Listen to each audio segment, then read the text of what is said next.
Hello guys, today I'm going to be working on page 34 from the second issue of my comic and also talk a bit about developing a style. I think there is a little misconception about it, at least for beginners. In the beginning we tend to think that the style is something learned, like learning proportions, anatomy, perspective and so on. Well, in some way it maybe is, but not the way we normally think when learning something.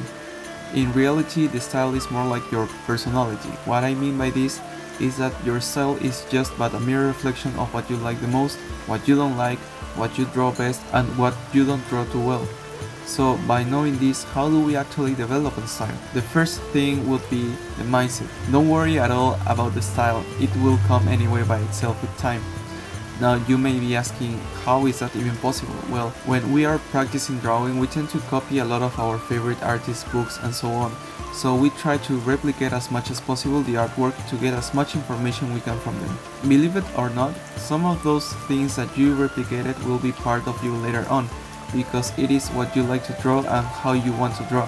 It won't be equal to the artwork replicated, but you will see the similarities later on. So basically, the style in the end will be developed by just learning from your favorite artist or books. Later on with time you will find your own way to simplify the forms, and that's when you will be more able to even amplify your range of styles. So the best solution to this is just to keep drawing and practicing from everything that you like to learn from, and not worrying at all about the style, because it will definitely come or appear. I know this because I used to feel a lot of worry before too. What if I never get my own style? What if my style is boring, or I end up being just a copy of my favorite artist? That's the tricky part. You have to be able to learn from everything you possibly can, but that also comes with time. You don't need to like to learn from everything right away. With experience you will start to appreciate more and more things around. Maybe you are a comic artist that only likes comic art, that's totally fine. Keep learning only from comics, and later on you will notice that you are failing in some things, and that's when you will start looking for other sources like manga or real life. It is about taking it slowly, but never neglect what you can learn from other things. Keep an open mind, but don't really force it. If you don't like it, you don't like it. It is that simple. But who knows in the future? At least that was my experience. I used to be really focused only on comic artwork. It is until up a few years ago that I started appreciating more and more from manga artwork. And now mangas and animes are one of my biggest sources of inspiration. Also, something else I want to say is that the styles sometimes tend to be in constant change, since it really comes to what you like or what you don't like in the moment. That's why over the years you may notice that your artwork can be at times way too clean or super detailed, but in the end it is still your style because it is a reflection of who you are. So in conclusion, I would say don't worry too much about the style at the beginning and focus mostly on learning from everything that you like the most by keeping an open mind if possible, and the style will appear along with time. This was my little tip on developing a style for today's video. Now let's go with the page we are working on today. This sitting pose, even though it is supposed to be a really simple pose, it gave me quite a hard time trying to figure out the right perspective or position of the arms. The proportions of the arms were looking really wrong, so I was going through it quite a few times and also moved a few things with the lasso tool to fix the proportions. You will actually see me going through everything quite a few times. I think the main reason is because I didn't polish well the understructures before starting to ink. I was honestly just trying to test my speed, but in the process I guess it didn't quite work well for this one. I really prefer making my undersketch much cleaner if possible, but I think I'm going to still try every now and then to without the undersketch too clean to see if I can improve my speed. Hopefully one day I can draw without any undersketch.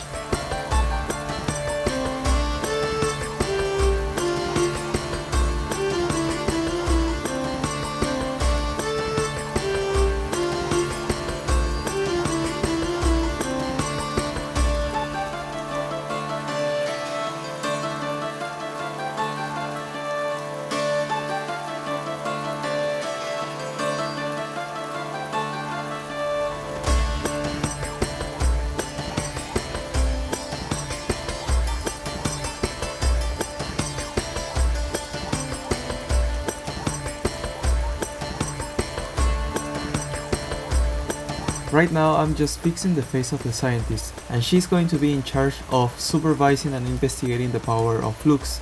Right now she's talking directly to him, so I wanted to change the direction of the face because the previous one was looking a bit weird for the storytelling. Sometimes some compositions or poses don't really work as expected once they are cleaned up, and that's okay, we just need to tweak a few things until it works.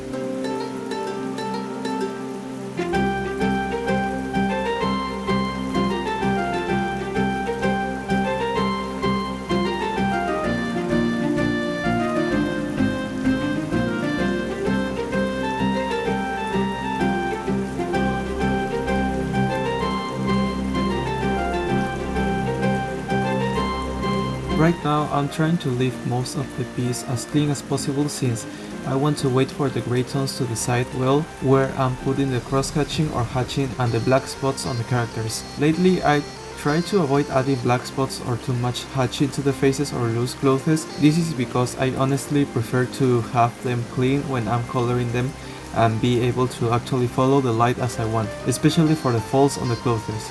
I tend to feel a bit limited in the colors when I do too much hatching or use too much black ink.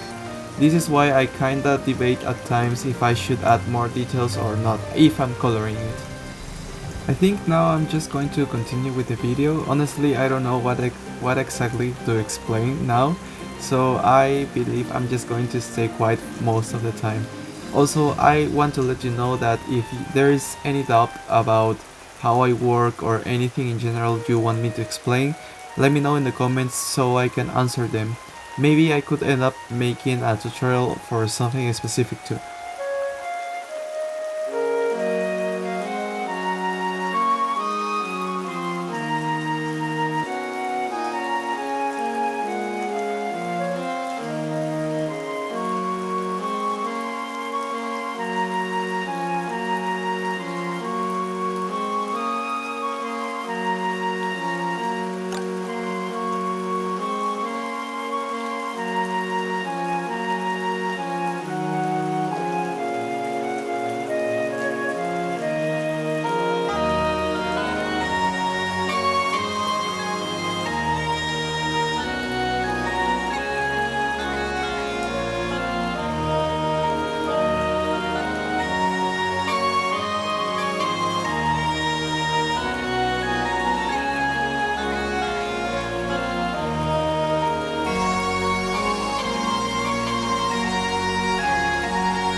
Now I'm going to start adding some gray tones to the page for the lighting setup. When I'm doing this, I try to keep in mind the light setup or direction from my previous pages. I'm trying to have a consistent light source if possible to make the environment a bit more believable, mostly because I'm trying to play a lot with the light sources when I'm coloring. I really want this to look as cinematic as possible. I think setting up your light well can make a difference into a story. It really helps into bringing a certain mood or feel into the scene, especially by adding colors to the light source. That's why I try to set up my light with grays instead of just hatching or using black spots.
Now that I have most of the grays, I can finally start adding just a bit more hatching details, but without over detailing too much, since I still want to leave some space for when I have to do the colors.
This is it for today's video. I know I haven't talked much in this video, mostly because I'm getting out of topics to talk, but I hope you enjoyed this time lapse and got to learn something new from this. I hope to see you on another video. Bye.